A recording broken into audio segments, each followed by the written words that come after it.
5 years and still talking. This is GabNet, the Great American Broadcast Network.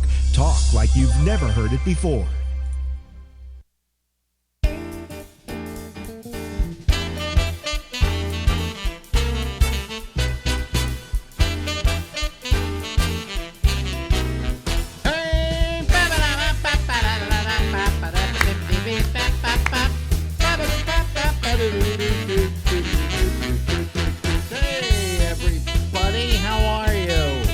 This is the Ramble, and this is Alex Bennett. We'll be here until midnight tonight. Well, I only got an hour and 54 minutes left to go.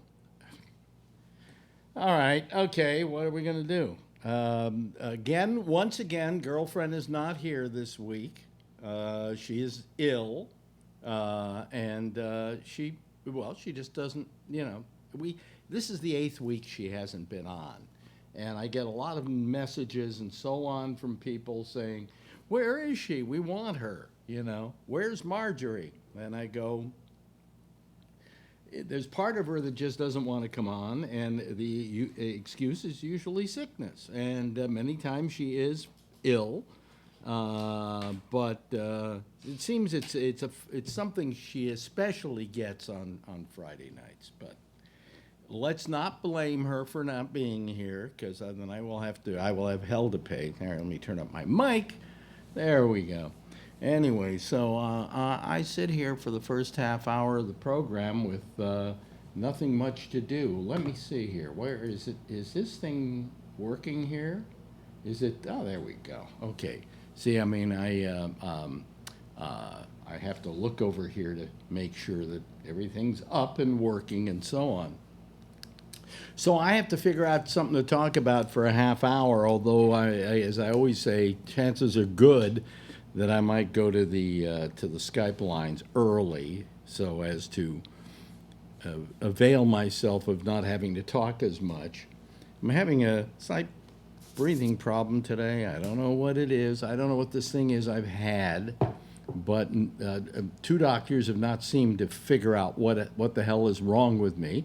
And it turns out there is probably nothing really wrong with me. It could just be something as simple as the pollen out there. And even though the hay fever index is only medium today, that doesn't mean that I'm not going to be affected by it. That if it's something like grass or whatever, and I'm allergic to grass, I'm going to have that problem. So anyway, are you tired of hearing about me being... Well, there, I coughed. I don't normally cough with this. Anyway, let me see that. Let's say Halls. Sugar-free. Sugar-free. Number one, I don't want to get cavities, and secondly, I don't want to get diabetes, and, you should know that sugar is not good for you. All right? All right. So when I thought about things to talk about, one of the things that I can talk about, where is it? Where was it? I got rid of it. Why did I get rid of it? Let me go to my, where is it? Trash. Here we go. Trash. And then I got to go get something that I put in the trash that I shouldn't have put in the trash because I wanted to mention it to you. Here we go. Here we go.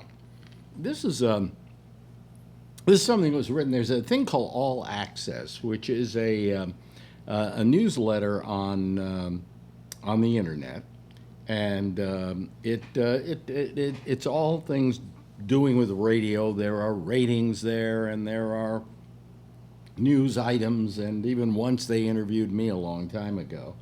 I think they've since forgotten that I exist, but anyway.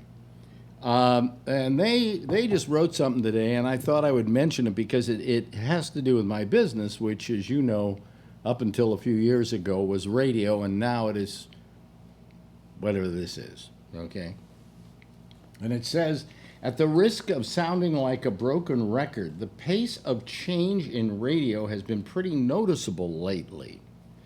Just this week, Tom Joyner announced his successor, WXRT Chicago icon Terry Hemmert, decided to his successor, then WXRT Chicago icon Terry Hemmert, I never heard of, decided to end her decades-long air shift, and more Entercom air personalities and staffers were deemed expendable. They've been getting rid of a lot of people on the Entercom stations. And then Cumulus, which is, I'd like to say a big organization, but it's an organization so big it has nothing but one financial problem after another.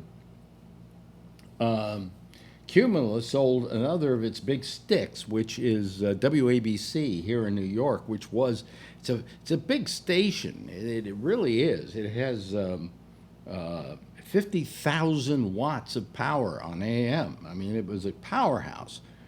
And for years, when I was at WMCA, for instance, we competed against them in the rock field, and then when they went talk, we were competing with them in the talk field. But anyway, they sold WABC. They had previously sold WPLJ, which was another station they owned here in New York. This means they're getting out of the New York market completely because, quite frankly, they need the money because they're up to their neck in debt, all right? It was sold to a guy, I can't remember his name now, Casamatis or something like that. I should remember his name because maybe I could hit him up for a job. But this guy, Casamatis, who owns Gristedes Supermarkets here in New York City, he bought it for, get this, now this is a 50,000 watt station in New York City. You know how much that used to be worth? I can't begin to tell you. Well, I'll tell you what it was worth now. Something like $23 million is what he bought it for. That's not a lot of money. And the question is it worth $23 million? Because today, radio stations are less and less important, especially with the advent of the internet and podcasting and so on. I mean, let's face it. I mean, what's being done on podcasts, to me, is not as good as what was being done in broadcasting, especially when stations were competing heavily against each other. This was before consolidation and, one person owned like 8 stations in a market. Now, this guy, Casamatis, or whatever his name is, the guy who owns Gristedes, is going to be doing something that is different in the broadcasting business today. Because I said, you hear what I said about 8 stations. For instance, iHeartRadio in New York City has something like 8 radio stations, what they call a cluster. I call it a cluster radio fuck. And what a cluster is that instead of thinking of yourself as one radio station where you go out and you sell the time for the radio station, you think of yourself as these 8 radio stations, and then you have people on the street selling the 8 radio stations. And so if you've got 8 stations, then maybe you can make a living out of it, okay?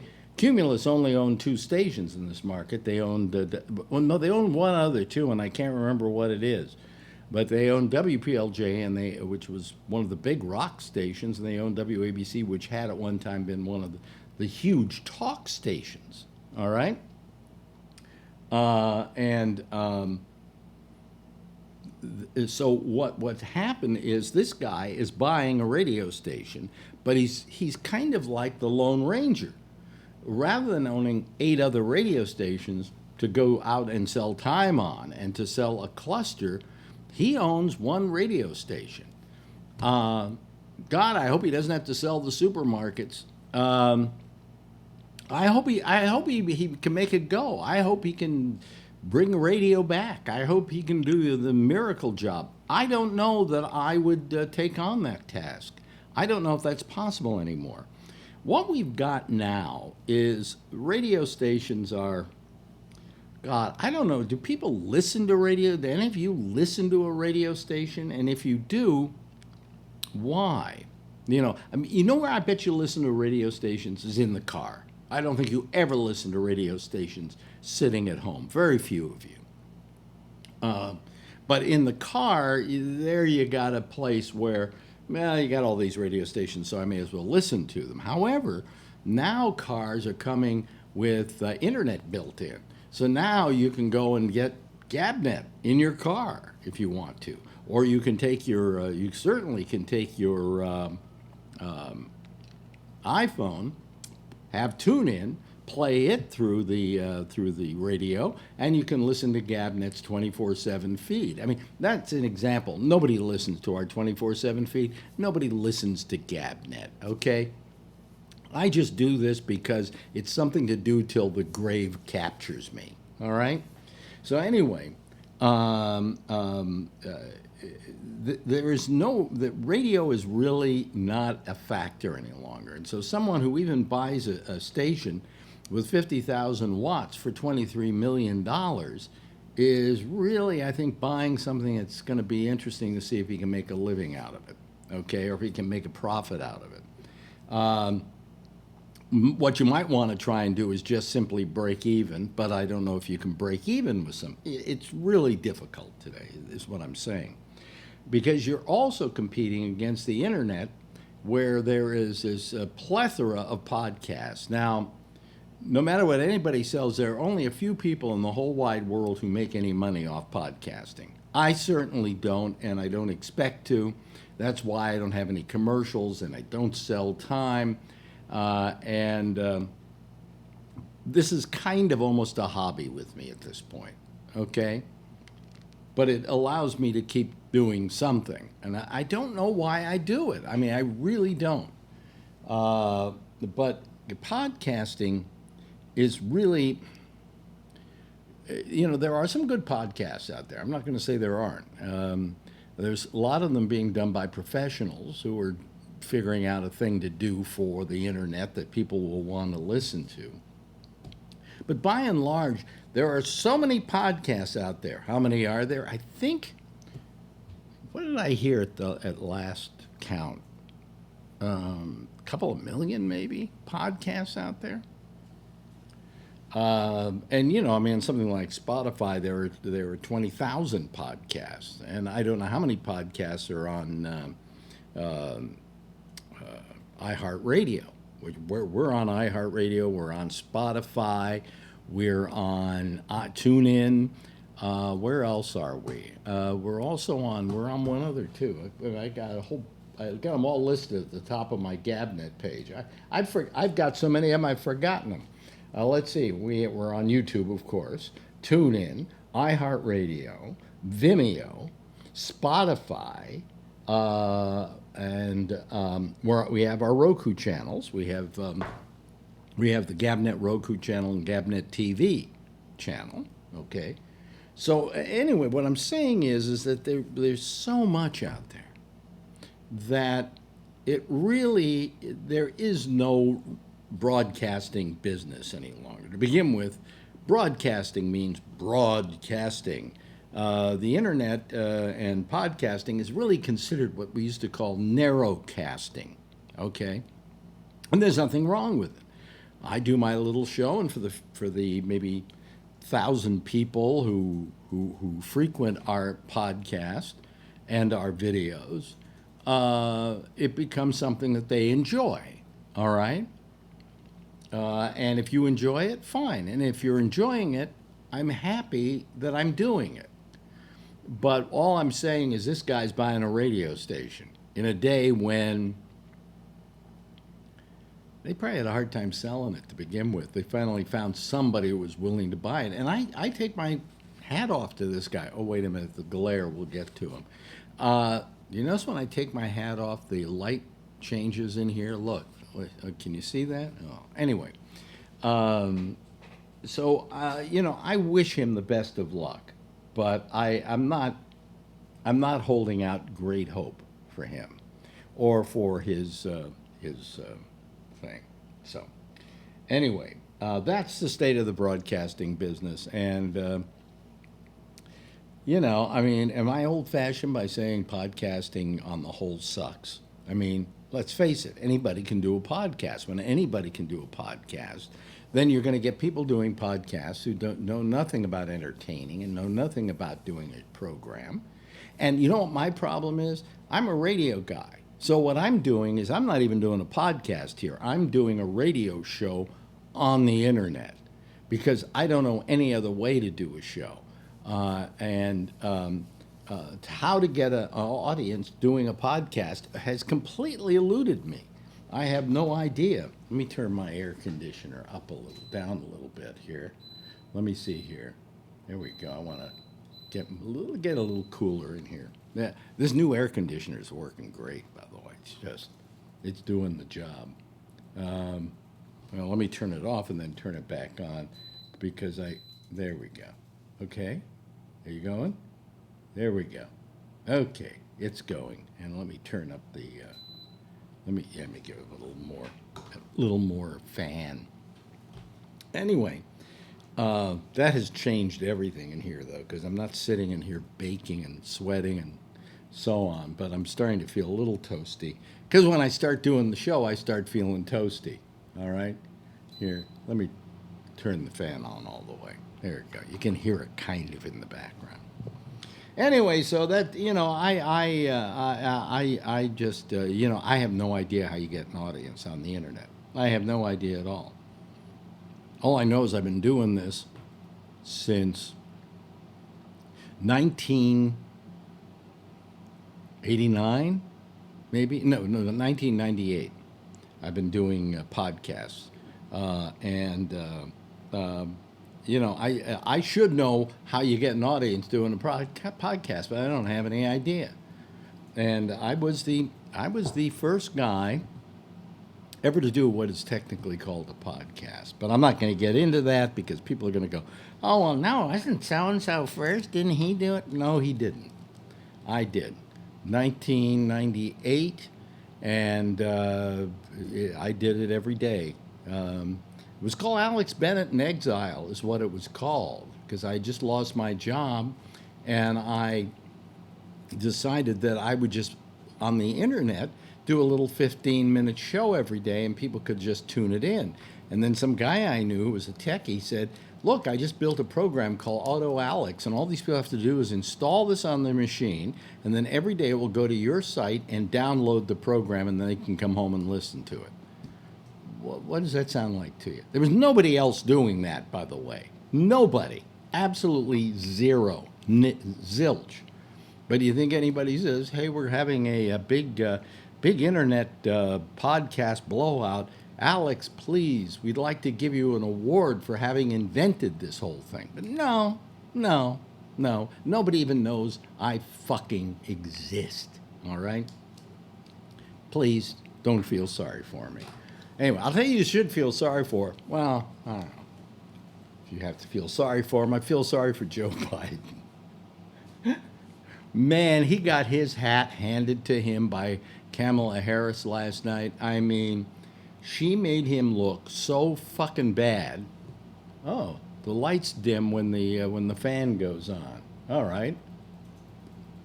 That scared me for a second, but the lights always kind of dimmed when I would turn the what do you call it on?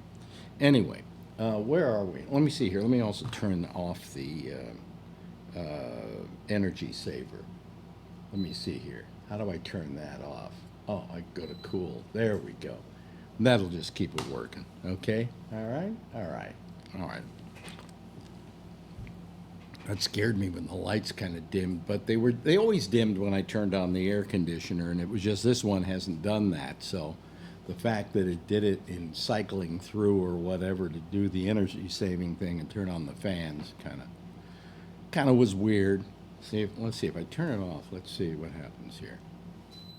There, I turned it off. Now I turn it on. No, it was just a surge that happened when it was changing fans. Anyway, I got about 5 minutes left here. Anyway, I watched that and I just said, Joe Biden has just lost the nomination. And really, I think he did last night.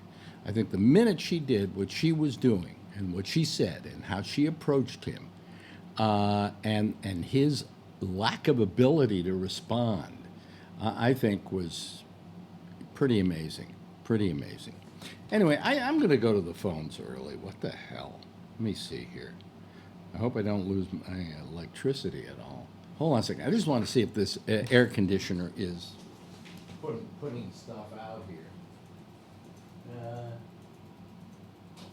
Oh, I see. I don't want that. I don't want that. I don't want economy. I don't want, let me see here. See, you can do this on the internet. Stop a whole program just to turn your stuff on and off. There we go. Cool. And I'll turn the temperature down. Let me just see here. Are we okay? Are we all right? Okay, let me see here. We'll just hope that it's, okay, anyway, that should do it, hopefully. I don't know, I'm getting obsessed with the air conditioner. It should work. But anyway, let me see. You see, on the internet, I could do that, because people go, oh, he's going to fix his air conditioner. And I could show you the air conditioner, but I didn't want to I don't have to turn on my camera. Well, wait a minute, hold on a second. I got a deal here that's really fun. Let me see here. I go on here, and if you people are watching me and not just listening to me, you can see what I'm about to do. This is called NDI, okay? And let me for a second. Let me just make sure that I've got the right. No, you see, I want to get onto the Wi-Fi here in the office. Okay, and then I take this and I turn this on. Wait a minute, and let me see here. There we go. Okay, I got it. All right. I don't want to, however, I don't want to, oh, I see. It just turned itself on again. Okay. Anyway, let me see here. If I go to this, all right. Okay, there we go. You can hear me from across the room. But there's the new air conditioner, folks. And isn't she a beauty? Yeah. I just hope that she doesn't. Oh, there's all the other stuff that we have here in the studio. And here's the thing I use to run the show and all of that, okay? So I just thought you would be interested in seeing that, okay? But I still want to see something here. Hold on a second. Let me go back over to the air conditioner and make sure that it's, you see it's on high and it's not on auto. So how come it turned itself on? I have no idea. Anyway, that's it. Let me go back to here. Let me get rid of this. Okay, there we go. And I'll turn on the Skype, which will take a second here while I double click a couple of things and get Skype going. This is what happens when I don't have my wife here. It just becomes a boring diatribe.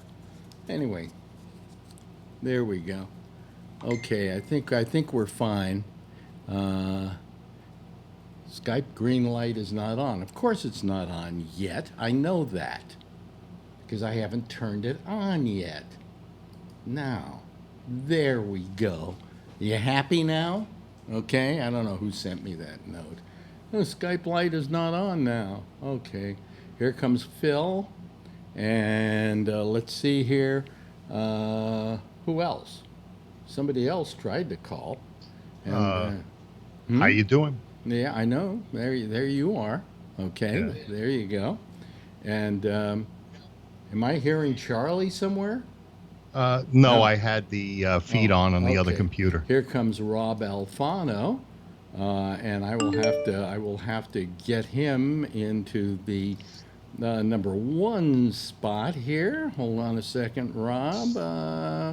Hold on a second. Everybody's calling at once, and it drives me into a panic. Okay, there we go. There's Rob Alfano, and here comes Charlie Wallace, and I think he was in the number 2 slot last night, wasn't he? So he should. Yeah, there he is. Yeah. See, there he is. There he is. Hi, everybody. How are you? Hey. All right. I'm fine. Yeah. I heard you talking about WABC being sold. I think that is awesome, and I think radio is finally going back, because the reason why it's not viable today is because of all the debt these radio stations incur. You said he paid $25 million. I heard $12.5 million. Maybe or 12.5. Oh, then you guys could be right. I thought I know you sent me an article. Bennett. I had seen an article earlier in the day. I thought it was 23, but if you say it's 12, I believe you guys. It is 12. Yeah, It's 12.5, and I think at that price, he can invest some money in some local talent, get rid of the damn infomercials that he's running, and do a great radio station the way radio companies did before they got to these conglomerates. He's bailed out other things. There was something in that article about him bailing out somebody for $3 billion. it was some other. No, it was another. It was another grocery store chain. Oh, okay, yeah. And I'm trying he bailed them out, $3 billion. Yeah. Or 3.1 billion. Yeah. So no. He has 3.1 billion. He bailed them out for much less than that. He has 3.1 billion. Grissons or something like that. I never heard of it. No. It was a major grocery chain here in New York. Yeah. Yeah. Okay. So maybe that's why he just folded that into Gristedes, and Gristedes is probably pretty. I mean, come on, supermarkets going out of business? I don't think so. Gristedes is like a little. No, it isn't little. They're big. Well, I mean, but the stores themselves are not like superstores, like where like Safeway. They're pretty large. I mean, when I went to Gristedes in my neighborhood, I used to think of it as the supermarket. The last Gristedes I was in was.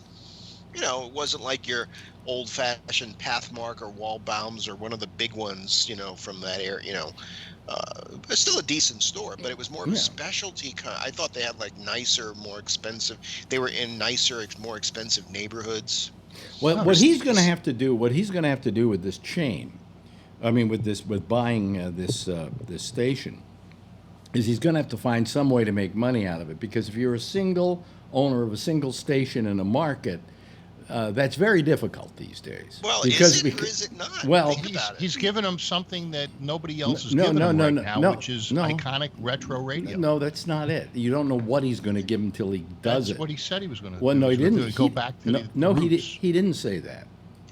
I read the articles. He didn't say that. I thought I heard that too. He's going to go back to the roots of radio. The roots of radio, meaning live and local. And that's right. But what I'm saying is the problem you have is that today they have like 8 stations in a market, like iHeart, okay, and then they sell that as a cluster, and they make money off the cluster, and they don't. But they can't. Yeah. But they can't invest anything in like Cumulus had to sell PLJ and ABC because they're in such debt. They took some of their biggest properties where they can get money for them still to pay down that debt. If he comes in with no debt. Well, now he's got this 50,000 watt clear channel station that he can do he could put a nice format together and bring some people in and not worry about the fact, that I worked in a what was at the time clear channel cluster, and the station I worked on did very well, but it was paying the bills and all the stations where they weren't making any money, and so they would siphon the shit out of whatever we were making at our station, and we suffered for it. So if he doesn't have that debt, he can slowly build a radio station the way. Well, he does have a debt. He does have a debt. His advertising for Gristedes just went down. He's got his own radio station. What I'm saying is that he still has a debt. I mean, he bought this thing for $12 million. Who cares if it's cash? It's money that it cost him, and he's got to make that back, or he's running at a loss. Well, cherries are going off sale. You already went to those jokes. You're through with them now. No more grocery store jokes. But think about it, Alex. If he could get a decent drive time morning, drive time afternoon, and bring in some cash and pay a couple of people some money to do real local radio and maybe make it a full service station, He could, that's New York City. Well, but that's a 50,000 watt signal that's heard so many places around the country. But what if you can't? What if finding a hit morning show, and then taking the time to let it brew and steep and be known in the market is a good 3-year investment that might not ever pay off for you. Okay. So the question is, I'm going to ask you this question, okay? $12 million ain't a lot of money in today's world. If you and I heard that WABC was for sale, we maybe could go out and convince some people to put up the money for us to buy WABC. All right? Would you buy WABC? Well, I don't know anything about radio. You have to have, again, you have to You have act an like you idea do. I know people. I know people who do. Yeah. WFAN 50,000 watt AM station makes a shit ton of money doing sports talk. And they are live 24/7, and they do updates. So they got an update person and 2 and even 3 hosts for every shift. But my question is, were they a hit from day one? Well, FAN was the first ever sports station, and it was a different time. It took, but what I'm saying is, it took a while and an investment to let that thing steep and gain popularity and whatever. And now, of course, I mean, if I were to start a format somewhere and there wasn't one in a market, I would start a sports station. No question about it. That's a major format. Yeah, there's already 2 in New York. We're not talking about what he wants or doesn't want. We're talking about what we would do. Oh. So right now, WABC, when they were big, they had Limbaugh and they had Rush. I mean, they had, what's his name? Trump's best buddy there. The other big... Hannity. They had Limbaugh. So when they first went on the air, after they switched from music to talk in 1981, and they went on the air with all of the syndicated programs that were originating from Los Angeles at KABC, and the station tanked. Then they brought on Bob Grant, I think, in the afternoons, and Bob Grant is what they built the station around. Yeah. Bob took off, and they started getting all these other. Rush was a local host at WABC before he went national. Same thing with Hannity. He was a local host before he went national, and he was on WABC. And they had, I think, who's the psychiatrist? Dr. Laura. By that time, I think she was on for a while. They had a lot of compelling, talk that on that station. It was conservative talk.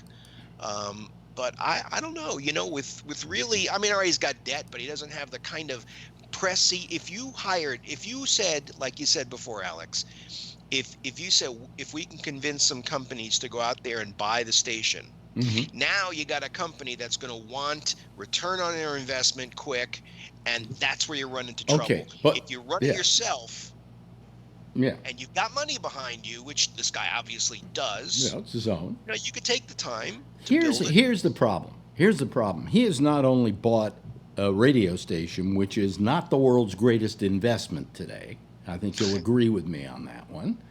But he's bought an AM, not an FM. Right. So. But you know why it's not a great investment? Because of what corporations have done to radio. There is still nothing like radio. And I agree with you that, you and I say, bring back the old radio, like this guy wants to bring back the fact of the matter is, have we gone beyond that? Has the major part of the radio audience matriculated to a podcast? Have they gone to, if they're not a podcast, are they Sirius XM? If they're not Sirius XM, are they FM? The last place they're going to look for radio is on AM. Yeah. That's why he only paid $12 million for it. Tony looks like he's agreeing with me. Yeah, I quit my job today, so I'm happy. Oh, okay. Look at that smile. I left him a shithole in the back, too. Yeah. Don't buy boxes, hats all over when I left. Oh, boy. I'm sorry, what radio station are you talking about? Who got bought? WABC. Oh, they did? Who bought them? The guy who owns Gristedes. Yeah. He's a supermarket What do you magnate. think he's going to do with it then? Is he going to change the format? It's going to be talk still. But Who knows? I mean, it probably will be. But, I just don't think, I just, it's a hard go. I mean, he's going to have to do a lot of advertising. yes. He's going to have to do a lot of promotion and publicity. He may spend another $12 million doing that, And he's got to think outside the box. He can't, when we say bring back old radio, what I mean by that is live and local. I don't mean necessarily old time radio. I mean, he's got to think, he's got to provide something that you don't get anywhere else. Yeah, how about a citizen panel format? Well, that would be awesome. That would be I mean, awesome. that's different. That's new. It's a new way of doing things. But It's think using about it. newer If we did the technology. citizen panel on WABC or any commercial station, it would change a lot. It'd be very difficult to do this long form. Well,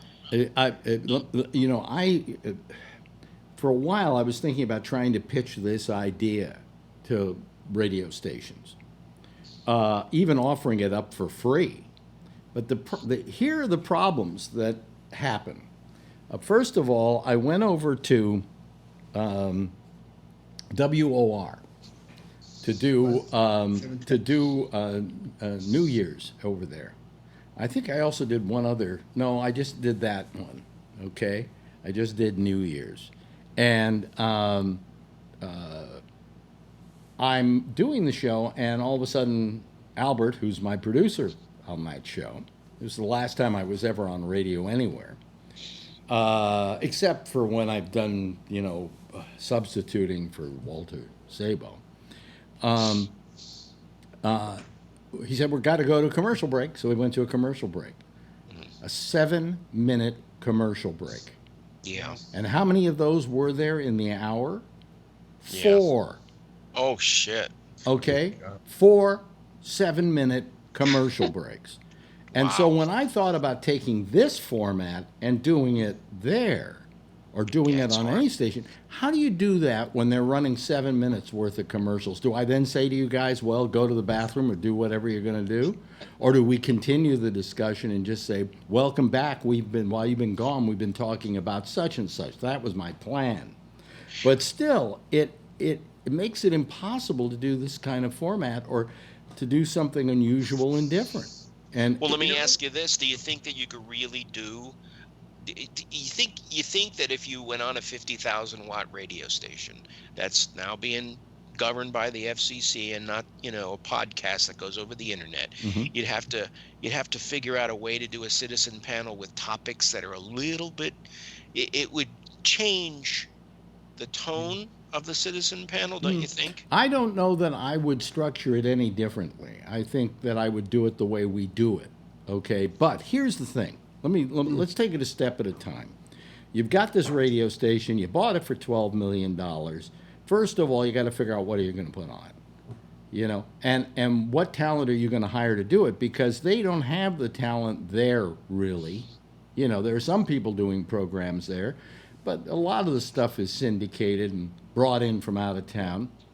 So where do you find the talent that can man a station like this? In this day and age, there is no training ground for it. Well, New York City is is one of those places where there's still going to be talent. So it's not like you're doing it in the middle of nowhere. But the question gets bigger, and that is that once you do it, how do you let people know it exists, and how do you draw people to it? Because what you've got to do is before you can even start to figure out how you're going to handle the commercialization of it, you got to be able to get ratings so you can sell time on it. Okay? And I think that becomes the biggest problem of it all, is to be able to... I mean, my dream would be that we put a radio station on, we take it over, it would become so big because our talent was so terrific, right? And when our concept was so strong that everybody was switching from the internet and switching from FM and switching from Sirius XM and going over to listen to my AM radio station, right?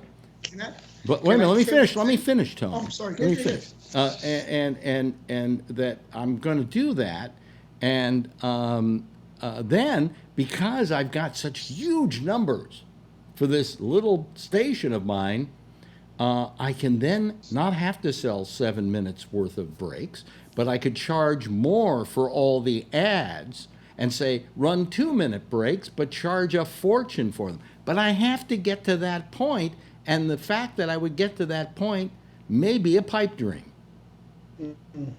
Well, a lot would change in that most of the all of the citizen panel except you, wouldn't be able to listen to the station.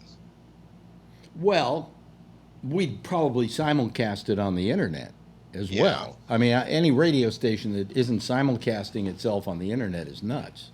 Yeah. You know, I'm sure WABC, I'm sure is on the internet.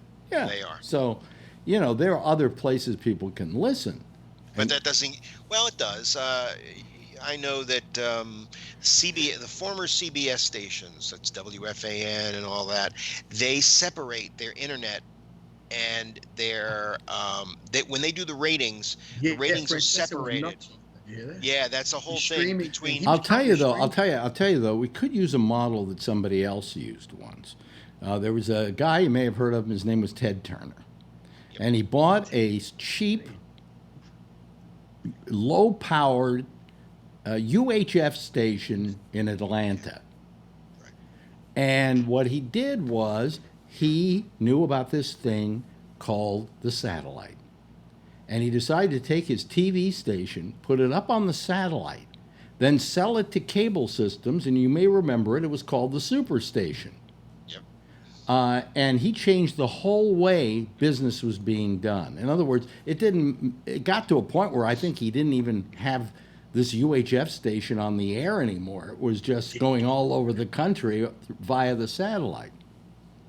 That maybe is one of the ideas that you could come off with, and that is that you take your radio station and you put it up on the internet, or maybe you even convince somebody like Sirius XM to carry it on one of their channels. You know, you find as many different places to disseminate your station than just the traditional, hey, everybody tune into our stick. You know, and I think that's maybe how this thing could wind up doing well. Yeah, but it needs to serve New York City and the area. And that is what's going to, right now, if there's a disaster, well, you got 2 news stations in New York City. But in a lot of places, you don't have that anymore. You leave the big cities, and if there's a disaster or if there's a weather situation, those stations are unmanned. There's no news departments. If there were a tragedy here in New York, like 9/11, good example, all those stations that iHeart has in New York probably wouldn't be able to cover it, or cover it for the most part of the day. That's right. Because they aren't, they've got no live staff there. They're not prepared for it. That's right. So I mean, but the question is, can you make money off of it if you're a local station anymore? I mean, it really, if he wants to be pure about this whole thing, he's taking a very big risk. And I'm going to hold on to the fact that since he doesn't own all of the debt, these stations, what did Cumulus pay for the 2 ABC stations in New York when they bought them? I would imagine it was several hundred million. Yeah, exactly. So the debt that they have was choking the shit out of Cumulus. iHeart was going around, as you may remember, buying up everything that wasn't nailed down when it was called Clear Channel. Right. And they created this serviceable debt that was so huge there was no way. They went bankrupt, by the way, and they just got pulled out of bankruptcy. Cumulus went into bankruptcy. It may even still be there. Yeah, they're trying to service their debt. That's why they're selling most of their major market stations. Just because that's their value. So this is what's happened to radio, folks. When people said to me, "Oh, boy, radio is I love radio. Oh, we're sorry to see WPLJ go and everything." I went, "What radio? Yeah. radio doesn't exist anymore. Yeah. Yeah. But I think, and I said this 10 years ago, because I was at the #1 station on Long Island. It was a full service FM adult contemporary station with a news department, a good news department. Mm-hmm. They were known all over Long Island. If there was anything happening, you tuned to the radio station and we were there, right? Clear Channel bottom, it didn't change for a few months, and then slowly but surely they started cutting away the news department and cutting away, saving money. This station was still billing like a son of a bitch, but they were taking that money and funneling it away from the radio station. It is no longer iHeart or Clear Channel. It was sold again because they did some other acquisitions, and the FCC made them sell some of the stations. So they sold this station off, and now it's it's still #1. But there's no news department. There's nothing but a morning show and an afternoon show, and the rest of the day is all computerized. We were live and local 24/7. I left there in 2005. It was still 24/7 live. And today it's just like a couple of shifts a week live.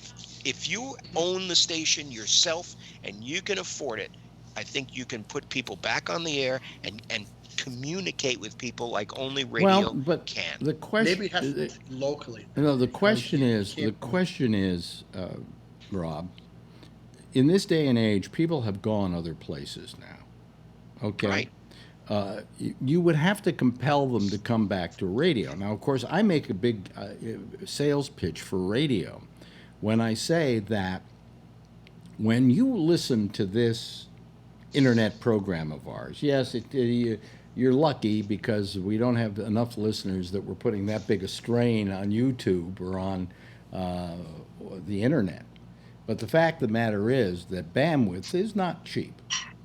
Okay? And everybody out there who's listening to us right now is listening to one stream. Mm-hmm. And if somebody else is listening now, 2 streams are being used, and then 3 streams, and then 4 streams, and then 5 streams. And if you want to serve out, say, 1 million streams, that's pretty expensive. Right. Now, let's talk about radio. You put up a stick, you send out a 50,000 watt signal. We could get 1 trillion people listening to that one signal, and it wouldn't cost us 1 penny more because everybody's going to be able to listen to the same stream. Okay? And that's the big difference. And that's what's great about radio. It can also be picked up while you're driving around. It's a lot easier to get a hold of, all those things. But yet, nobody's selling that. What's happening to Phil? We're only seeing the top of Phil's head. The issue that you have too is that the kids today don't know from radio, and they certainly, I don't care what you put on, they're not going to listen to AM radio. So what you have to do is you have to attract. It has to be unique, it has to be compelling, it has to go after people probably over 35 years old who still remember radio. Have you seen the guy who's doing it? Have you seen a picture of him? I have not. Do you see any way this guy can be compelling? Hopefully he's got some people that he's talked to who has some ideas. All I'm saying is that to be compelling takes a while. It takes experimentation. It doesn't happen overnight,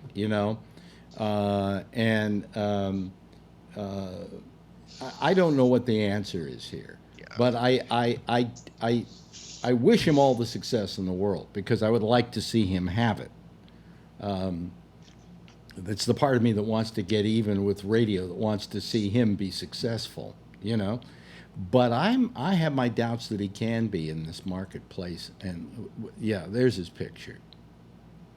Yeah, he's an old man. yeah. I mean, but I don't think he's going to be programming it. I think he bought it. I think he's got a consortium of people. He does a radio show that's on several stations around the country. And I think he thinks he knows a lot about radio. Maybe. He may be the kind of guy who'll come in and he will hire people who are good at what they do, and then he will micromanage the entire place. I mean, we don't know that's going to be his downfall, Could be. Now, if he goes out and tries to find people who know what they're doing, and I'm not saying I'm one of them or you're one of them, but there are people out there, and he lets them do what he thinks has to be done, then I think there's a chance he could do okay. He needs to hire some people who understand social media, who understand. You can't hire a bunch of old people. Just old people. I mean, you need people with new ideas. Mm-hmm. And if you don't have new ideas, then you're the same old. And otherwise, how are people gonna? Yeah, that's the other thing is people knowing you're there, because who's listening to AM radio? Well, I'll tell you one thing. If I don't get more people tonight, I don't know if I want to do a show Monday. Okay, this is the third night this week we've only had 4 people here. You know. And they pisses me off. Summertime. Yeah. It's Friday night. Yeah. Well, I'm gonna be what gone was next it? week. Huh? I'm going to be gone next week. So I can count on having 2 people. We're not going to be on. We're only going to be on 2 nights next week. So because It's the 4th of July.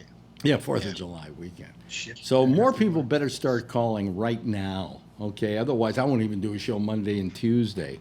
You know. But you know. So, Phil, you've been quiet. What have you been doing? Yeah. Phil?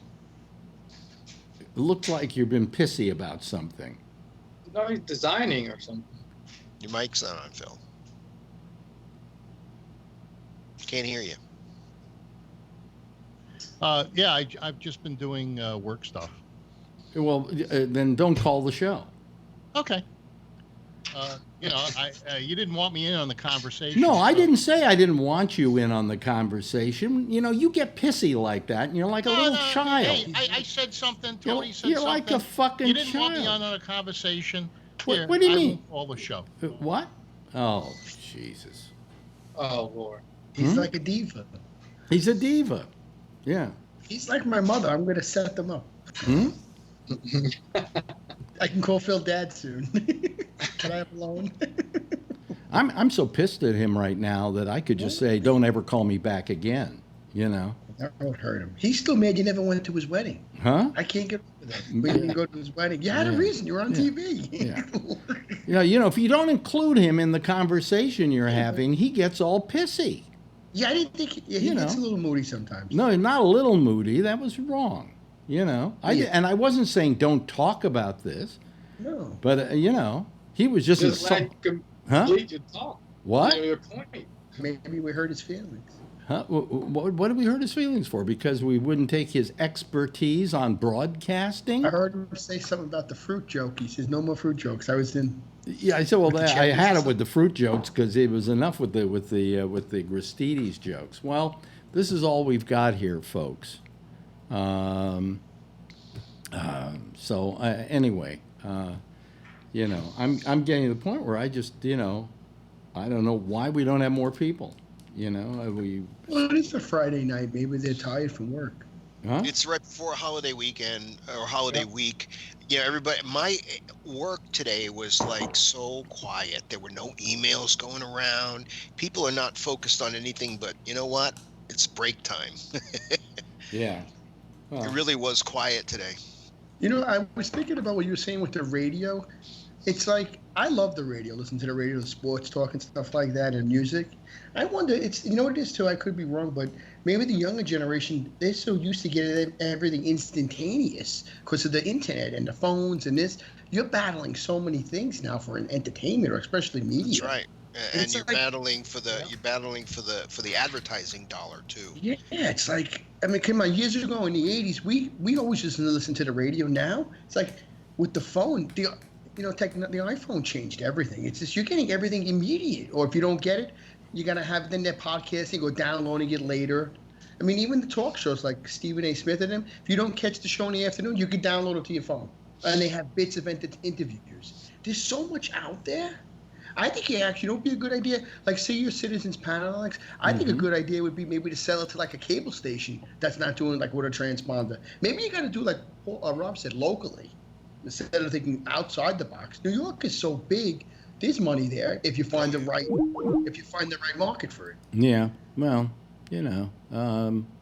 Let me see here. I'm trying to do something here. I just wrote him Is a. Phil mad at you? Huh? He might be. I don't care if he's mad at me. You know, I mean, I think that he's being a big baby about it, and let me see here. Where's my Chrome? I don't have any idea where my Chrome. Oh, there it is. There's my Google Chrome. I just sent him a. I just sent him a note on what do you call it? On Facebook. And I guess you can't see it there because they're because I can't get down that low. I know how I can do this. Hold on a second. Here's how I can go down. I didn't to get my it. stuff. There we go. There we go. This is what I wrote him. Fuck you, you diva. So you know, I don't need it. You know, I don't need it. But we'd like some other people to call to fill this place up. You know, that would be very nice of you, if you would like to. And we've lost Tony now to his curtains there and his wallpaper. He went to get his soda. Oh, okay. But anyway. Maybe it's buried under a pile of stuff. Yeah, let me see here. He just gave me the thumbs up. Okay. And I went, well, I'm not going to beg him to come back. Screw him. Screw him. What is this? An unknown person is calling. What is this? I don't want. If you don't give me a picture, I don't care who you are. Let me see here. 3. What have we got here? That would be this one, I would think. Who is this, by the way? Allison. Who is it? Allison. Who? Allison? Hello. Allison. Allison. Hello. Yes, hello. Hi. Yeah, Can you hear me? I can hear you, but Okay, I'm calling. My name is Allison. Well, I don't have you up here as a as a thing. I don't know. Oh well. I really don't know which is you here. It should be Skype. There's no picture of me. I know there's no picture of you. I wish there were. It would make my life a lot easier. You've seen me before, so. Huh? There we go. Well, we have you as a Skype logo, which is not really what we care to have there, but that's it, you know. But Allison, anything you wanted to say about any of what we were talking about? Well, I hope the station is brought back to the way things were years ago, because I'm like a radio junkie. Yeah. And I love radio. Yeah, but I hope you get a show. Weekends with Alex. No, you see, the problem is, Allison, how old are you, Allison? Old enough. No, Up there. The reason okay, up there is a good enough thing. That's the other thing we worry about, because your demographic doesn't mean shit to a tree when it comes to advertisers. They don't want you. Yep. So if you would be attracted to that kind of a radio station, we got a problem. That's why there's no more oldie stations, because while they were doing well ratings-wise, you couldn't sell them. Because nobody in Madison Avenue or the advertisers don't want that demographic. Yeah. Yeah. So it's too bad, but that's where the money is. I was going to say, could they be wrong? Yeah. Maybe they're underestimating the older generation. That could be a form of ageism. They got money. They're retired. They know the medium. Mm-hmm. Yeah. That could explain why the radio stations are going under. Maybe because they're catering to the wrong age group. Well, the fact is that there is advertisers do not like older demographics, and the reason they don't like older demographics is, do you drink a soda, Allison? Yes. You drink a soda, like? Yeah. And what do you drink? What's your favorite soda? Usually Coke. Coke? How long you been drinking that, Allison? Since I was maybe a little kid, about 4 or 5 years old. Okay. If some other soda came along and pitched itself to you on a radio station, do you think you'd change at this point? No. Okay, there's your answer. Yeah. That's exactly why they don't want you, is because you're set in your ways. You're the products you buy are the products that make sense to you, and that you want. And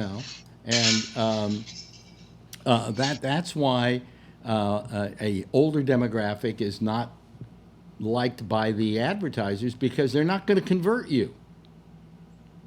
Right. And what does advertising do but try to convert you to their product? So they would rather have some station with a young demographic where Pepsi can come along and see if they can get all those Coke drinkers to come over and use Pepsi.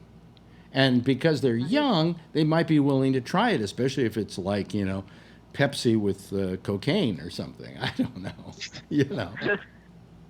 So. Cherry Pepsi. Yeah. Am I right, Rob? Am I explaining this well enough? Yeah, that's exactly right. And even though the demographic has a lot of money, yeah, you're right. They're set in their ways. Oh, the demographic has a lot of money. I could convince any advertiser that demographic has money, but I can't convince them that demographic will change their buying habits because they're going to advertise on my station, and that's what the problem is. Okay, so. Anyway, is anybody else going to call tonight? Is anybody else going to call tonight? But you notice the music. There's no more jingles today, right? When you watch commercials, there are no more jingles for anything. They use old rock songs. Yeah. Everything is an old rock song. You're right. Barry Manilow used to write jingles. I used to like that. That's right. Nobody writes jingles anymore. Nobody writes jingles anymore, and so there's this recognition, and the advertisers use this music that our generation listened to, but they still don't want the people who. It's funny because are they using that music because the people working in the ad agencies are old enough to remember that music, or are they using that music because they figure it's music they can use that's good, that none of the audience they're trying to appeal to ever heard before? I don't know, but I don't know. Do you remember the old McDonald's commercial in the 70s? You deserve a break. That's iconic. I think you had better writing there. I mean, I'm still remembering a commercial. It seemed like Barry Manilow wrote that. He wrote that. Yeah, he did so many. The guy's a genius. Hey, Alex, I know you don't like Barry. Barry Manilow's a fucking genius. Are you out of your mind? Are you out of your goddamn mind? I like him. I like how he wrote those jingles. I think that's cool. Didn't he did Coke too? He's coming to Broadway now. No, he didn't do Coke. I think he did. Or no, Pepsi he did. No, he didn't. If you Google it, you can find a medley of all of his jingles that he wrote. I got on YouTube. Yeah. I saw him in concert once, and he played them all. Wow! See, he did all of his jingles. Yeah. So, but a genius? No. Hardly a genius. I'm sorry about that, but and I get upset by that anyway when people call somebody a genius without even thinking twice. I mean, if Barry Manilow is a genius, that's going to be a sad news for Einstein. We tend to call things, make them bigger than they are. Everybody today is a star. Yeah. Do you see what's going on YouTube? No. What? So YouTube is Google is getting all uptight, and what they're doing is they're demonetizing many of their original YouTubers, the people who created all this content that brought people to YouTube. I got a cigar guy that I've been following for a long time now, and he's been on YouTube for 10 years. He's got one of those buttons because he's hit over 1 million subs. They just told him the other day, "You're done. We don't want to." Yep, they told them you could keep putting videos up on YouTube, but we'll no longer monetize them because it's cigars. Really? And they don't want to monetize cigars, firearms, alcohol, and all these other things that they're getting away from. Yeah. Just like that, they just pulled the plug on these people. Yeah. Who were making a lot of money. They were making a living. You know something? We have a bonus tonight. We lost Phil, but we got Mark. Hi, Mark. How are you? My God, it's all home week here. Oh, Wow. Yeah, it's old home week. Only we lost one of our homies because he became a diva. he is a diva. Yeah, right. He's mad at you. Yeah. Yeah. Probably pouting. Yeah. Well, I mean, he can go pout all he wants to. I don't give a shit. You know. He wants your blessing, Alex. I think he wants to. You know. I've had it with him. I really have. You know. He did this the other night too. When we aren't paying attention to him, he immediately does something screen-wise to make us feel that we should pay attention to him. You know, and it's rude. It's just rude. And you know. Anyway,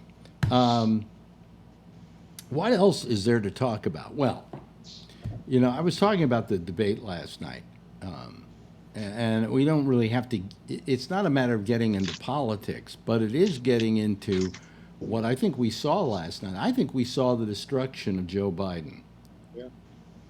It was that bad. I didn't see it. It was that bad then, it sounds like. Well, Kamala Harris took him to the woodshed. That's what they're saying, yeah. You know, and effectively so. Did you watch it at all, Rob? Did you see any of the clips of it? No, I don't want to pay attention to it. Yeah. I'll vote for anybody but Trump's at this point. I just don't want to. It's aggravating to me. Your attitude is, tell me who the nominee is, and I'll go vote for him. Yes. Yeah. I stopped paying attention. I will vote, and I will vote against Trump, but. Yeah, and you're not going to vote for like a third party or anything like that, because that would be giving your vote to Trump. Right. Yeah. Yeah. What do you think, The Mark? rest of it is. Mark, what do you think? Did you watch the debate at all?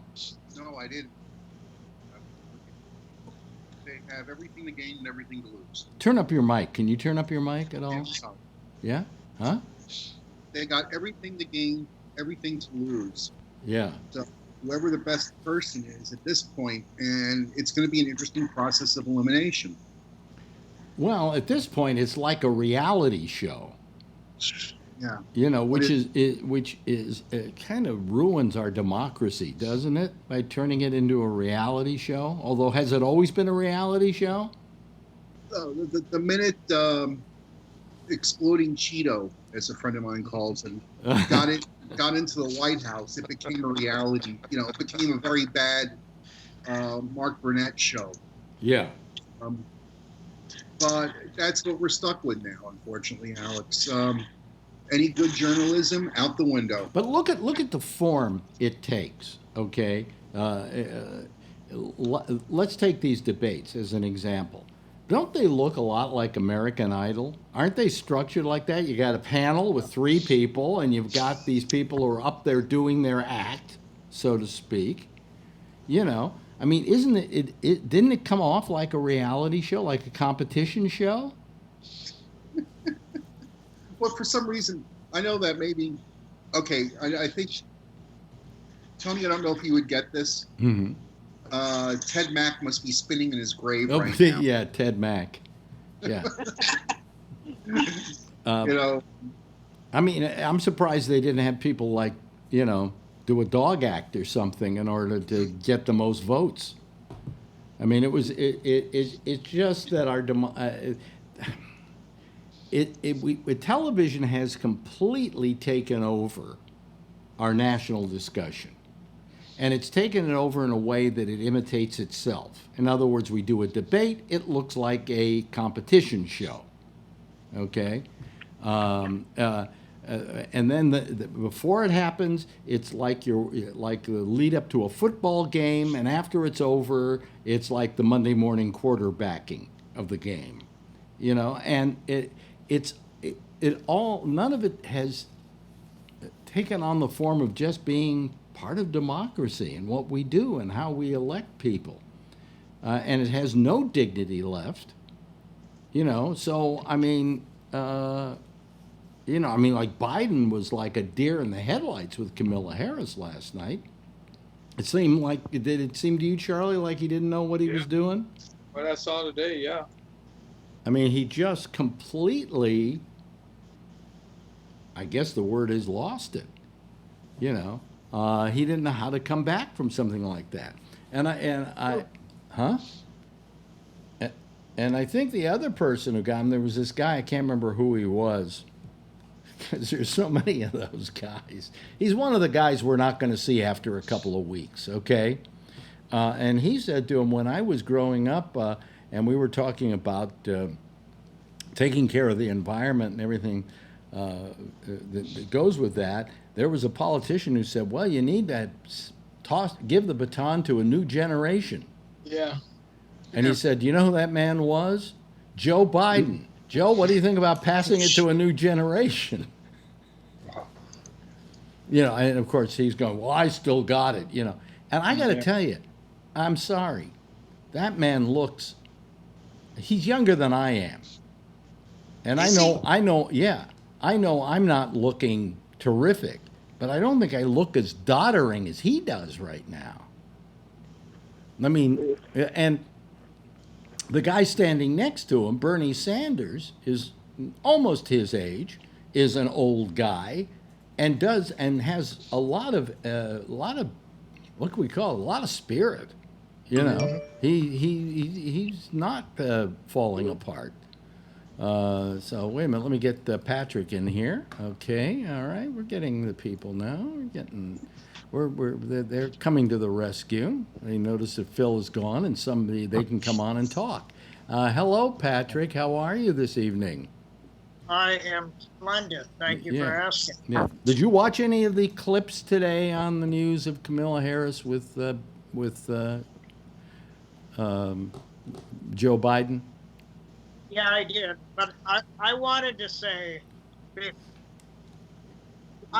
in my heart of hearts, I would love to see Marianne Williamson or William get it, because she is such a fluffy throwback that when she said, Mr. President, if you are listening, I'll meet you on that field, and she was referencing love will conquer all. Yeah. Oh my God. I didn't hear that, but it might have been while I was doing the show. No. But was she inferring that she was going to blow him? No. She said that she believes that the president was brainwashing the American people, and that love will win out. And that, Mr. President, if you're listening, I will meet you on that field, and love will win. Oh, you know something? She writes books like that. But she's not a philosopher, but like a life coach sort of. Yeah, It was the best goddamn thing I had heard in so long, and I laughed, and it was great. But anyway, getting back to Kamala Harris. Yes, I did hear that, and the thing that I thought was interesting is the way that Biden wanted to come back right away, but he was so wussy the way he tried to raise his hand. It was as if he got schooled by her. And then he brought his hand up just a little bit up off the podium. And then they called him anyway because his name was invoked, and I guess that was part of the rule. But I thought he came back all right with his response. And I think part of what Kamala Harris doesn't understand or doesn't want to understand is something that has been discussed on this show ad nauseum now, is that things were different then, and that's how you had to work. And that he was not praising those people because they were racist. He was merely saying that we could work together despite the chasm of differences which is not unlike the Republican Party now and the Democratic Party.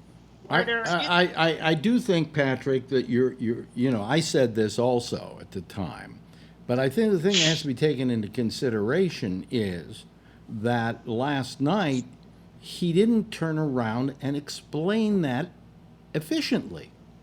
He couldn't somehow it wasn't a matter of making excuses, but saying, hey, that's what you did to get things done, And today we have people we don't like and who we disagree with entirely, but somehow we got to get them onto our side so we can get something passed. Now, but he wasn't efficiently able to express that last night, and I think that if we're going to have a president, we want somebody who at least has a command of getting his point across rather than making constant gaffes. His initial statement about this was a gaffe, Well, the thing that I think happened is he did not expect her to personalize it, because as she was talking, because I don't know if it was the way it was on a debate, but what I saw on some of the coverage today, where there was a side-by-side of her talking, and he was not looking at her. He was looking straight ahead. And when she said, that little girl, and it was me, I don't think he was ready for something so personal to be thrown at him. And how do you come back from that? Well, I mean, the question is, how do you come back from that? And the answer is that when they had the camera on him, he looked like he was ashamed. Right, and he wasn't looking at her, and that's my point.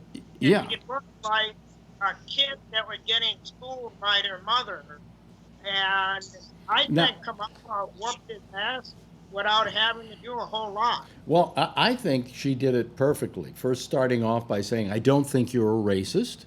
And then, of course, she went on to prove that he was. But I felt that at that precise moment, we saw the destruction of Joe Biden as a candidate. Oh, yeah. And I can't think of if there's any black person in America who saw that last night, and correct me if I'm wrong, Charlie, since you're the black guy on the panel, so you're our go-to guy, but correct me if I'm wrong, but is there any way after last night a black person would vote for Joe Biden? Oh, I'm sure somebody would, but I sure wouldn't. I mean, do you think he lost a lot of? They say he's very popular with blacks in America. Do you think after last night he's still popular with blacks? No, he came up with that states' rights thing. He said, "No, I wasn't against busing. I just was against federal." Well, I love how he put it. He said, "I wasn't against busing. I was against the federal government involving themselves in it when it was something the states should do." And she had to point out to him that the equal education bill for blacks in America was 20 years old by the time that came up. And that, why couldn't you make the government do something about it and force it into being? Yes, Patrick. I think those same blacks that lost respect for him last night, if Biden becomes the nominee, they're going to have to change their mind, or they're going to end up with Trump again. No, I will vote for Biden if he wins. Okay, but first he's got to get the nomination, and I think this killed his chances. I think this killed his chances of getting the nomination. I think that's right. I want pretty early. It's still early, Rob. I grant you that, but it's early enough to fuck up bad enough that you're out of the running. Yeah. Okay. But you're comparing Joe Biden and his history against Kamala Harris and all these people who have really no history, and we've said it over and over again about how the social climate changes in this country, and things that you say and do that are no longer acceptable today were acceptable when they were. What was mainstream is now out of fashion. So you're going to hold Joe Biden for things that he did, which were probably very mainstream which are no longer. So it's the same kind of thing to me. I didn't watch the debate, but I can only, it sounds to me like what you're saying is that you're holding him to something that he did 30 years ago. 30 years ago was a different time. Okay. But let me proffer this to you, okay? We're talking about nominating somebody who can go in and beat Trump. I think that's the object here. Okay? There's no other object in this whole thing. It's not let's vote for the nicest person or the person with the best ideas or any. Let's vote for the person who, when they run against Trump, can take him to the fucking woodshed. All right? I think you saw the person who could last night. That's what I think Kamala Harris showed to America, is that if that were Trump standing there, she could level Trump just as badly as she leveled Joe Biden. And that's why I think it looks to me like she perhaps is the best possible candidate. You know? Do I make sense? What's her politics, though?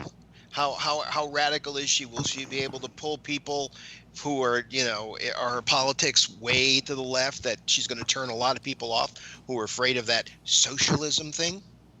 I don't know. By the way, Bree, turn your camera on, will you? Oh, I'm just waking up, Alex. Well, I hate to just have the Skype logo sitting there. I hate Skype so much. Show it the ceiling, Bree. Do you have any photograph you can put up there or whatever, so you don't have to see the Skype logo?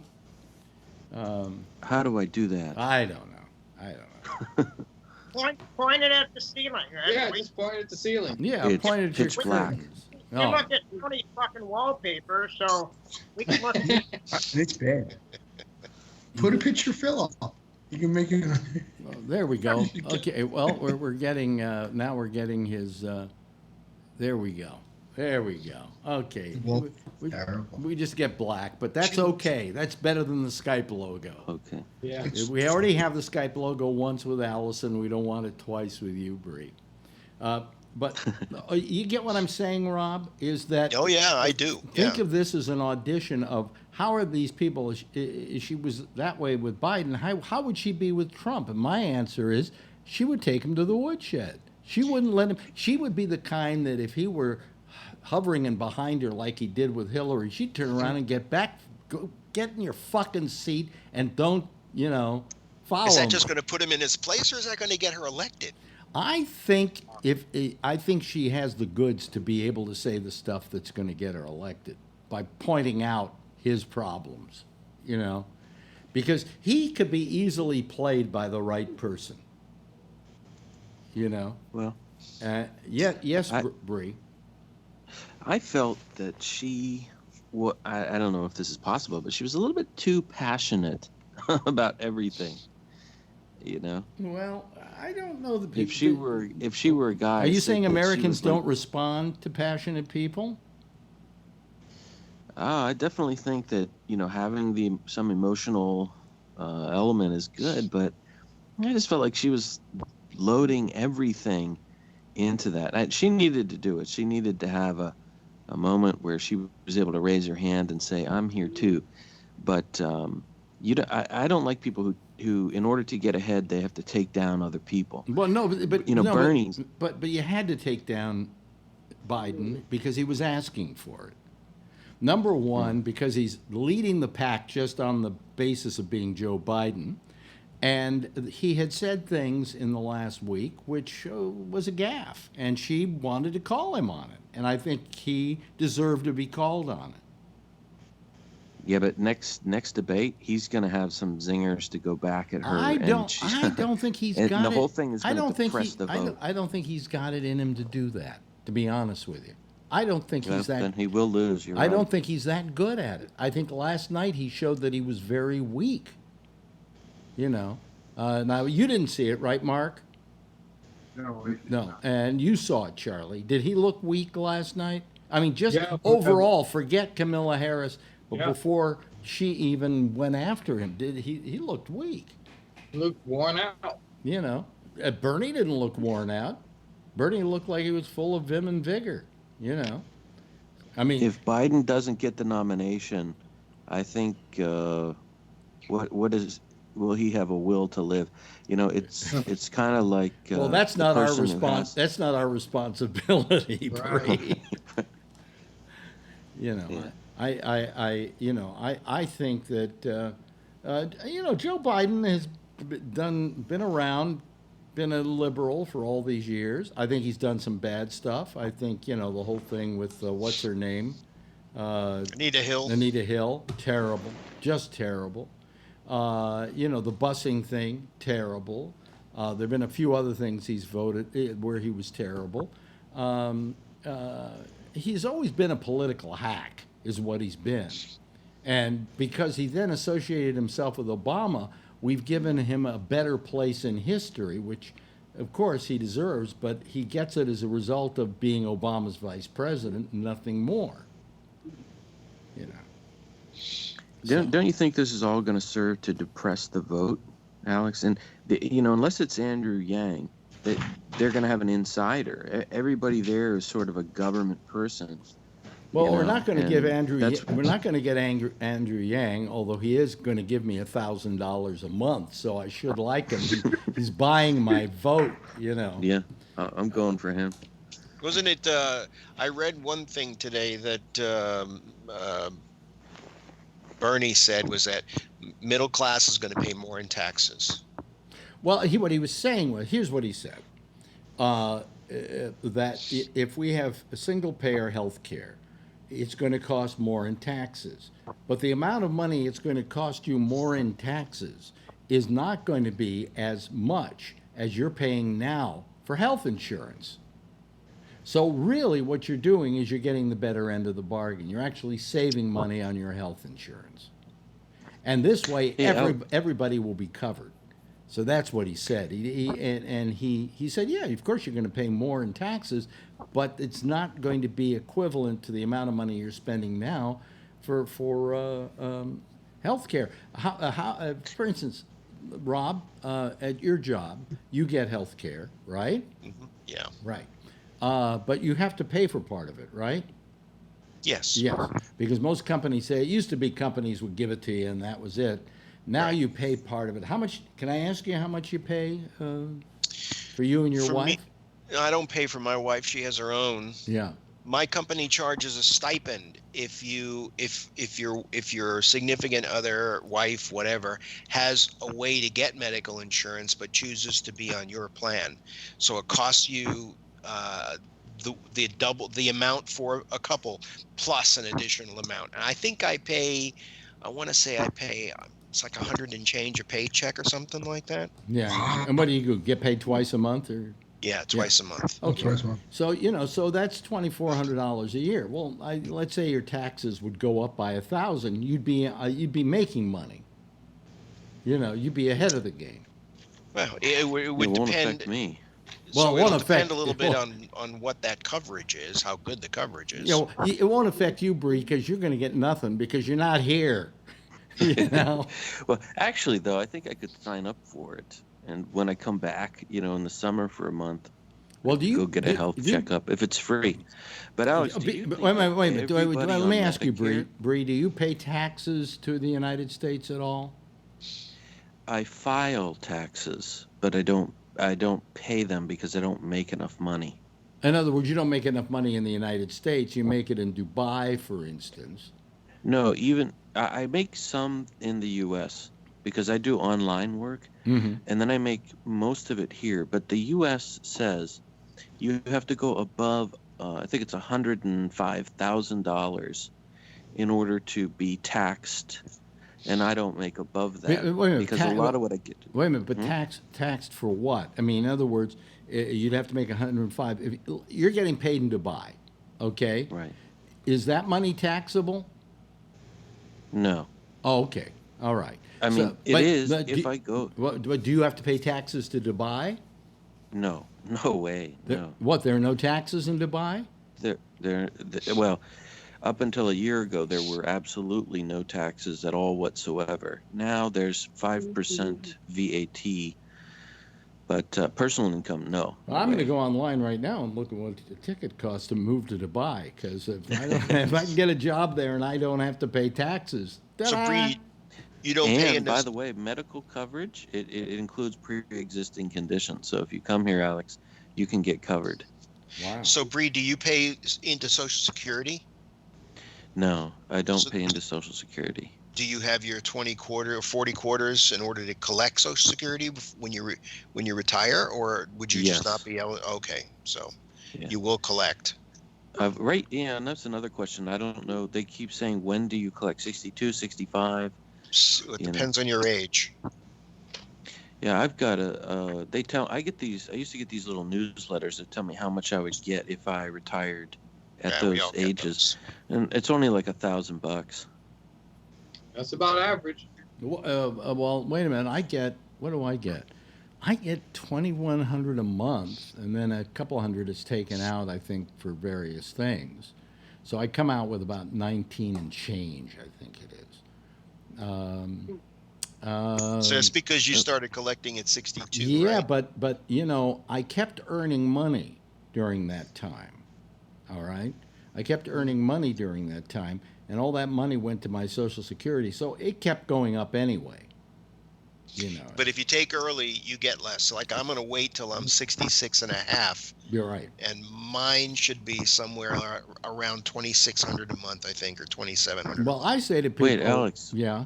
What? If you take your Social Security, then you cannot earn, or. What do you mean? No, wait, you said so. If you take your Social Security, that means you can't hold a job anymore. No. You can I held a job while getting Social Security. I was at Sirius XM and getting Social Security. Do they cut your Social Security if you make over a certain amount? Over a certain amount, yeah. Well, no, they don't. What happens is they keep vesting into your Social Security because you're obviously paying for Social Security while you're working. So what I took at 62, yeah, it would have been less now, but it wound up being more because I kept making money. You get what I'm saying? Oh, I see.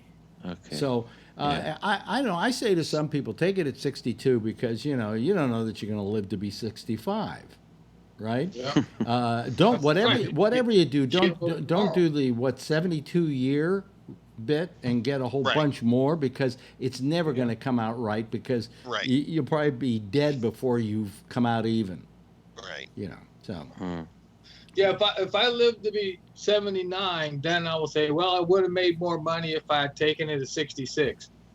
But I don't know I'm going to make it to 79. Yeah, but I don't think I would have made that much more. I mean, I'm up there almost at the limit of how much money you get with Social Security. Which Alex, one of the reasons why I moved to Malaysia, or why I am moving to Malaysia, is because I get a pension plan there, and my employer will match. Oh, really? Oh, that's nice. Yeah. So, like I've in Singapore and in Dubai, I've been a combined 13 years, and I don't have any, sort of long-term benefit from that. I don't have anything into Social Security, and I don't have anything extra into my 401k. So.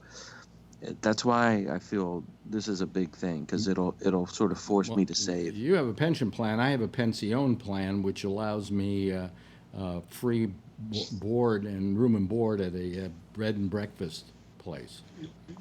A pension. Hey, Bree, a pension plan. You get it? Mark gets it, right, Mark? Bree, when you lived in Singapore, I know because I used to date a woman from Singapore. She had the CPF fund, which is like our Social Security. All right, were you able to pay into that? I don't know, Rob. When I first went there, I thought I would only be there for 3 years and then back to the States. And then 3 years became 5, 6, 7 years, and so I didn't really think about it. And the other thing is there's something when you go to Singapore and I learned it in Singapore, thank goodness, by the time I came to Dubai. And that is, when you're an expat in Singapore and you make so much money, the place is so expensive and everything, you feel you want to keep up with the Joneses. So you end up spending a lot of money. And they have taxes there. They're not very high. It's only about 10, 14% highest. But you just end up spending all your money. And I didn't save. And I made a mistake when I was there. Made a lot of mistakes, which I learned by the time I came to Dubai. But still. Yeah. Here's the thing again, we're kind of keeping away from the discussion that was happening, but they asked the question, how many of you here, when it's time, will get rid of your health plan and take, or if we had a Medicare for all, how many here would drop their health plan and take the Medicare for all? And only 2 of them raised their hand. Yeah. And I went, are you fucking idiots? I mean, do you really like paying for your insurance every month? Alex, like only Bernie. Those co-pays? That's only ridiculous. Bernie. No, it was Bernie, and it was Kamala Harris. No, she Kamala raised her Harris hand. Came in later and said she made a mistake. She misinterpreted that. Well, I don't understand that logic. I mean, if I have a choice between that and paying insurance to some insurance company, I mean, what would you guys do? How about you, Mark? Insurance company or Medicare for all? As a baseline, I would go for, if you can't afford it, just like I think it's in Europe where there is good, with the socialized medicine. Yes, everyone gets health care, but if you want better, then you have to pay for a little more for insurance. Yeah, but I get Medicare, and I got to tell you, there's nothing wrong with it. I mean, what? I'm not gonna take it, Yeah. But if you add everybody to it, maybe it will go bad. Well, I don't know that it has to. I mean, I talk to people in Canada, for instance, who hate it when people question their healthcare system because they say it's terrific. Have you heard this, Mark? You've talked to people from Canada, right, about their healthcare system. What do they say? Well, I'll put you this way: I'm kind of jealous. Yeah. Okay. All right. See? I have cousins in Canada. If it wasn't so cold, I'd move there. They only have 35 million people. They brought that up in the debate. Remember? Well, but that has nothing to do. It has nothing to do with it because we could essentially protect them. We could argue that we have 300 million people, so there's more money to put in there. Yeah. So I mean that whole Except notion. we have a Department of Defense. In fact, that's bullshit. We're wasting money in the Department of Defense. But that's what we like to do in this country. That's what Canada benefits from. We should tax Canada. Yeah, well, I mean, the thing is that Canada, saying they only have 35 million people, the argument back should be, well, then they have less people to pay in, so they should not have as good a healthcare system. But they do, and they take great pride in it. And the Brits take great pride in theirs. And they live 3 years longer than Americans. And by the way, the French are very happy with theirs, and the Scandinavian countries. There are only 2 countries, 2 industrialized nations in the whole world that don't have single-payer health care, and that's the United States, and I was really blown away when I heard this, and China. You would think the biggest communist country in the world would have a health care system, but they don't. I have health care in China. You have health care in China? Yep, I do. What do you mean you have it in China? You don't get it from China? Yes, I do. Really? Why do you have health care in China? My wife is Chinese. Oh, well, okay. Oh, all right. And when we were there one time, I got really sick. Yeah. And it's a long story, but I ended up getting a health care card. Oh, really? But supposedly they don't have single payer health care there. They don't have Chinese Medicare for all. They're working on it. They want to have it, but they don't yet. So I don't know what. Maybe there is some health plan there, but all I'm saying is every other country seems to be able to do it. And most of the people, if you ask those people in those countries about their health care system, they're very proud of it. In fact, I have this guy, Ted Ramble, radio guy, who I interviewed, who's like 92 now, and he's living in Canada. And I said, so do you get their health care up there? He says, oh, yeah. I said, what do you think of it? He said, let me put it this way. If I didn't have their health care by now, I'd be dead. Well, that said it all to me, So, I mean, but all I'm saying is that, you know, what I like about Bernie, I'll tell you, I don't think Bernie would be a great candidate. Okay, I think Trump would bully him and do all of that. I think Kamala would stand up to Trump. Okay, if we're talking about this as an audition and we want the person who's going to win. But I'll say one thing about Bernie. He's asking the questions that need to be asked. And he's proposing the things that need to be proposed. And whether or not any of them come to pass, the fact that he's put it into the mix is, I think, very important. And that's where he's a very important candidate. Okay? So that's what I have to say about it. But anyway. It could be Bernie. Could be. Well, I hope not. I don't think Bernie can win. Patrick, who do you think of the Democrats that you've seen? Is there anyone there you think could win? Yeah, I think Kamala Harris. Yeah. I think so far she is the strongest, and I did not see Elizabeth Warren, and I haven't seen any clips of her. Because I mean, obviously the exchange last night between Harris and Biden was a little bit more popular, I guess, for the news clips. Mm-hmm. So I've seen more of that. So I don't have an opinion on Warren, but barring that, I think Kamala Harris has it. Well, let's think of this, and I think Rob would probably agree with me on this, that they once described American Idol as not being a talent show as much as being an audition. Okay? The whole show is based on auditioning. Does that make sense? So if this last night was the reality show that was an audition, I think she passed the audition. You know, I think she came. Early. Yeah, but she showed that she could. She had a good set of pipes. Toe to toe. Yeah. That's what I'm hearing, right? But if that's it's a long time to go. Yeah, but it's an audition process, and I think she, at this point, of all the candidates I've seen, is the best one to go up against Trump. We're talking about winning now, and we're also talking about cosmetics. She's pretty good looking. You know, yes. She's very attractive. Nothing unappealing about her. Willie Brown thought so. Willie Brown thought so. Yes. Well, she was his protege. She was his protege. Yeah. And mistress, apparently. Well, that's the rumor. But I have my questions about Willie Brown personally, but I have to admire his taste. Okay. She's but Trump can't use that against her because look at him. Oh, they wouldn't even start. Don't even start with her on that. But here's the thing. He'll use anything. Well, here's the thing, though, that Elizabeth Warren has the ideas. She articulates her positions beautifully, okay, and is very smart, and I admire that.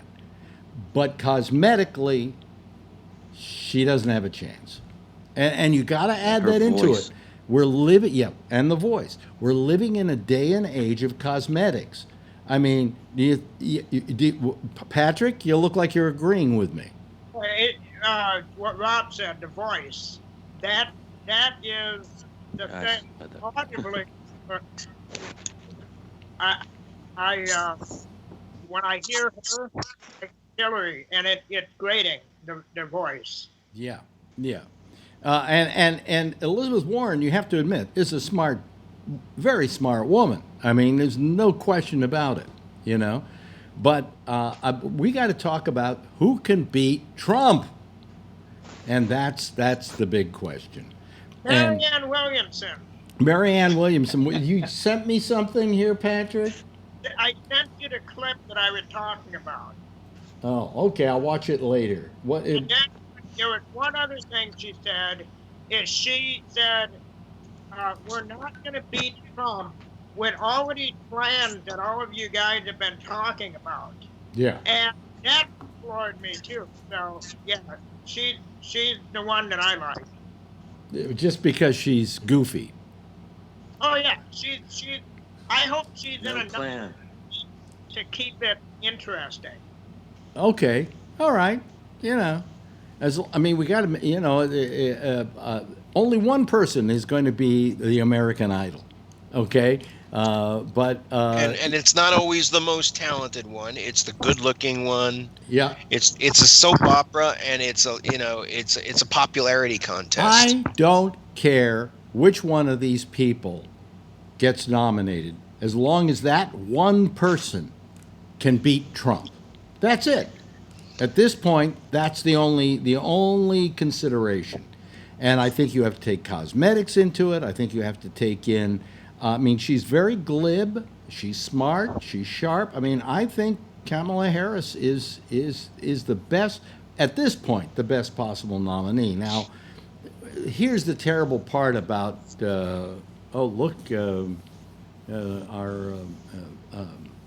Our friend from Dubai is sideways now.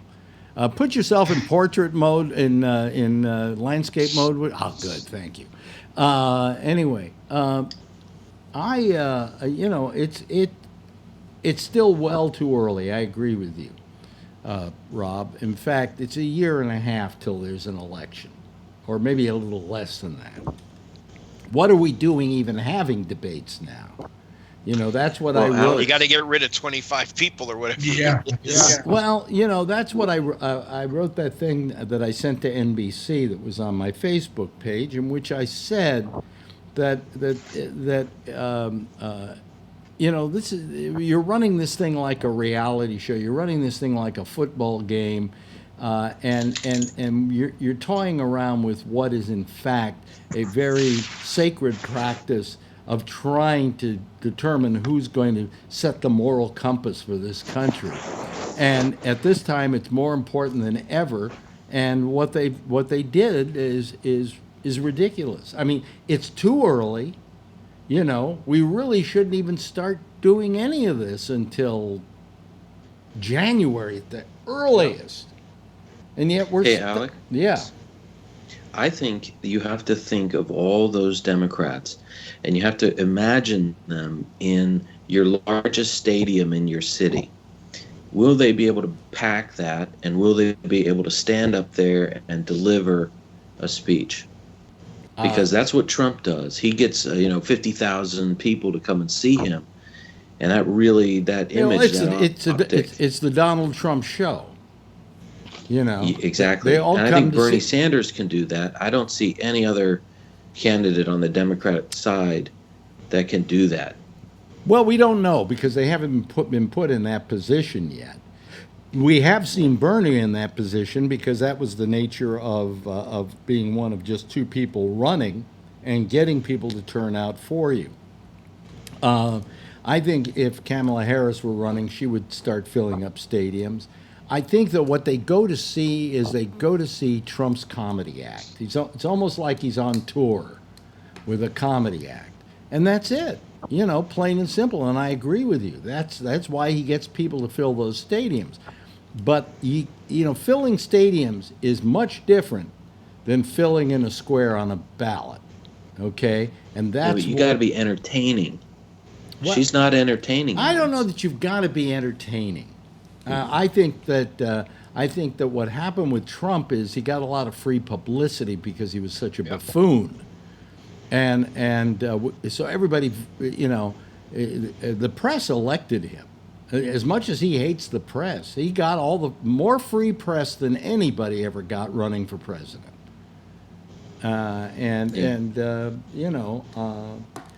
He's going to say she's just another government hack. Well, you could say that, and then you could say, I'd fuck her.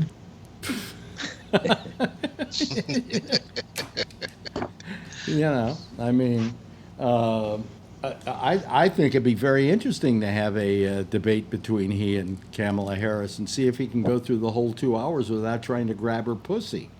Yeah. I think the rules have changed, and both sides now realize that when when Hillary was running against Donald Trump, it was more, she was trying to keep to the old way, the old school. She didn't come out and get as brazen as Trump did. I think the gloves are going to be off a little bit more now on both sides because they're seeing what works, what wins, and it's changing the tenor of a campaign. So I think regardless of who runs, I don't think they're going to be as timid as Hillary was. Somebody's rattling their mic. Please stop that, or your phone, or whatever, because it's kind of a little annoying.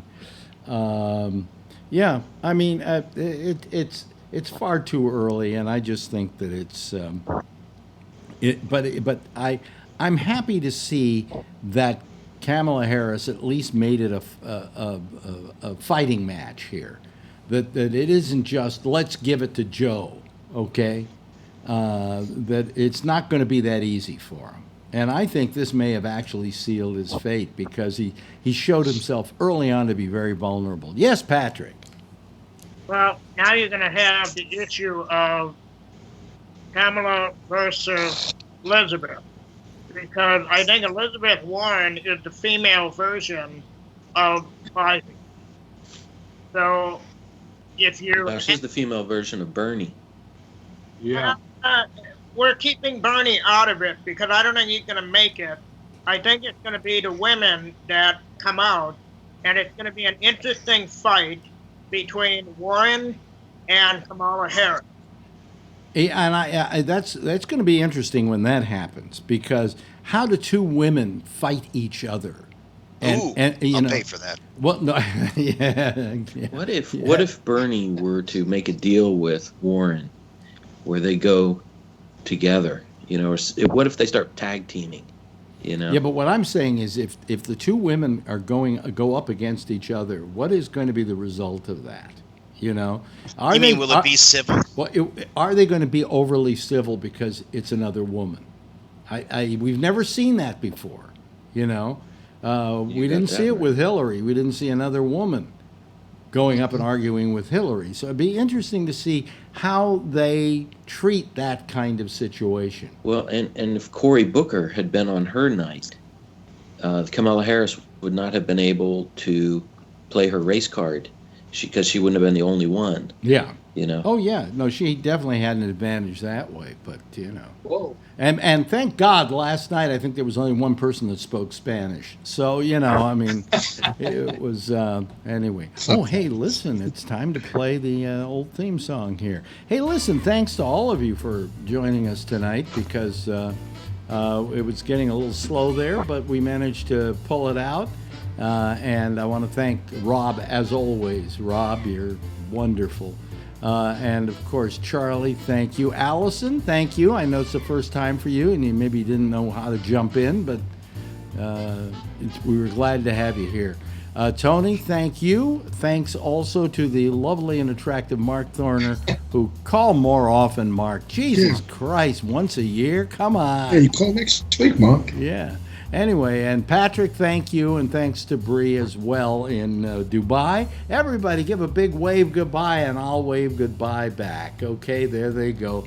That's the Citizen Panel, and I would thank the one other person who was here tonight, but fuck him. Anyway, that's it for tonight.